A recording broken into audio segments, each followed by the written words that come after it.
Welcome back, everyone. Well, just around the end of October, my guest, Cheryl Hage-Perez, was here anticipating the first inaugural Veterans Ball, which was going to be held at the Military Museum in Saratoga.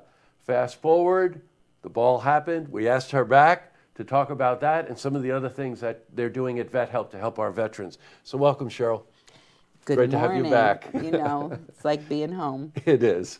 It was a success, say the least, right? It was the most exciting night I can remember.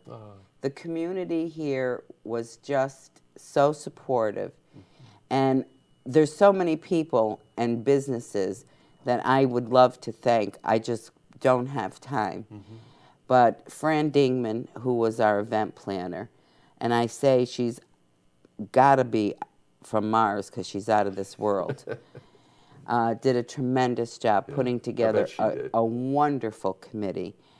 And our honorary chair, Ray O'Connor, was just the top of the line. I couldn't have asked for anything more from any individual. You know, it might be hard to pick a highlight, but was there a highlight? Maybe the honor guard, or you know, what would you pick as a highlight? I would pick the highlight as the response that our honored veterans received that night from the crowd. Our World War II veteran got a standing ovation for his service to our country. And Purple Heart awardees were there. Just everybody was so grateful to them. And we were able to honor David Taylor Miller, who's from Saratoga. He was killed in action at 19 years old, and his mom, Leslie, was a big part of our committee. And we don't want to forget our fallen heroes. That's right. So those things to me really stood out at the ball, but what really stands out to me overall of the experience was this community and the support from the workers to the businesses, the volunteers, just donating sponsorships and items for the auction. It was just amazing. And as a result of the auction, by the way, we're talking 25 large. They raised $25,000. And I don't know if you recall or not, but prior to the ball, you were telling me that that money was going to go into capital improvements at one of the facilities. I think it was the Wilton facility, The Wilton right? Apartments, yes. Okay. Yes. The Wilton Apartments, by the way, mixed use for single vets, male or female, families, couples. So it's a wonderful and an unusual setup, right? It's an unusual setup. It was built in the 80s, and nobody's done any major improvements on it since then. You know, we plug here, plug there to fix things, but to come up with the kind of money needed for roofs and things, we just haven't had.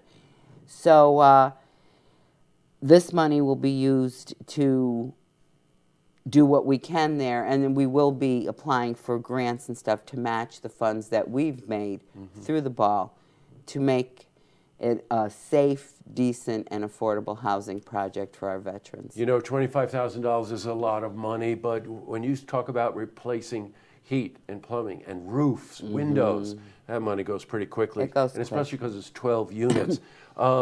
So that'll be an ongoing thing, and you apply for those grants, and you're going to get that. Knowing you're going to get that done.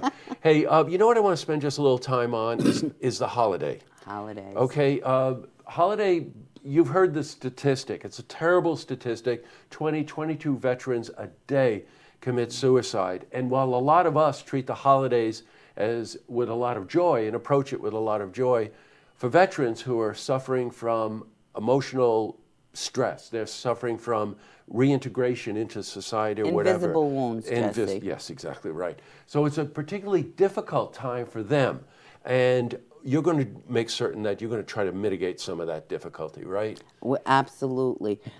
Two ways. One of the biggest issues our veterans have around the holidays is it's a spirit of giving.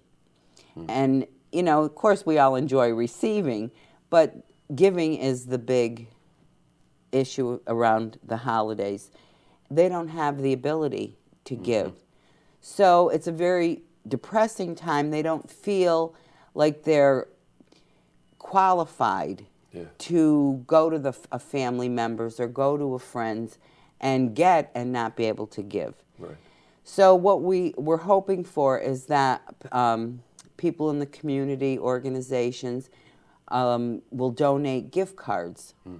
So our veterans can shop for their family members, their grandkids, their kids, their parents, to be able to fully participate in the holiday season. Another way is to purchase a gift for them. While they're in our programs, our goal is to help them to transition to independent, successful living in their community, to regain their dignity. And so we try to help them collect things that we take for granted every day: a toaster, a microwave, How about that? Right. a can opener, coffee makers, things that all of us have. So we hope that people in the community can donate some of those items so our veterans will be able to start planning for when they're ready to transition into the community. You know, I don't think we could emphasize it enough, because you know what, it does. You don't think about it, but at the holiday times, if you're a veteran and you're falling on hard times, you're having trouble making the transition, integrating back into society for any number of different reasons, and you feel that you can't go to your family gathering because you don't have a gift to give someone if they give you a gift. I mean, just think about that for a second. So look, we're short on time. I want to make certain that our viewers know. There's a phone number that you can call, 885-0091. And that's the Office of Vet Help down in Boston Spa. And what you can do is you can make a contribution, a financial contribution, or you could just get a gift card. It could be at a restaurant, it could be at Walmart, it could be at Target, it could be at any number of these places. And that gives that veteran the opportunity to just sort of take a deep breath and say, okay, I'm going to make it through the holidays and I'm going to be good when I get to the other side of this. So let's do that. Cheryl, you're welcome anytime. You know that. I love it. Please come in, and we'll just keep reminding our audience about what you're doing, what Vet Help is doing, and what you can do to help. Okay? Amen. Thank you, Jesse. Great to see you. And thanks to our community. You're quite welcome. To them. Them. And we played a little part, didn't we? We play a big part. To see this interview again, you can head to our website, looktvonline.com.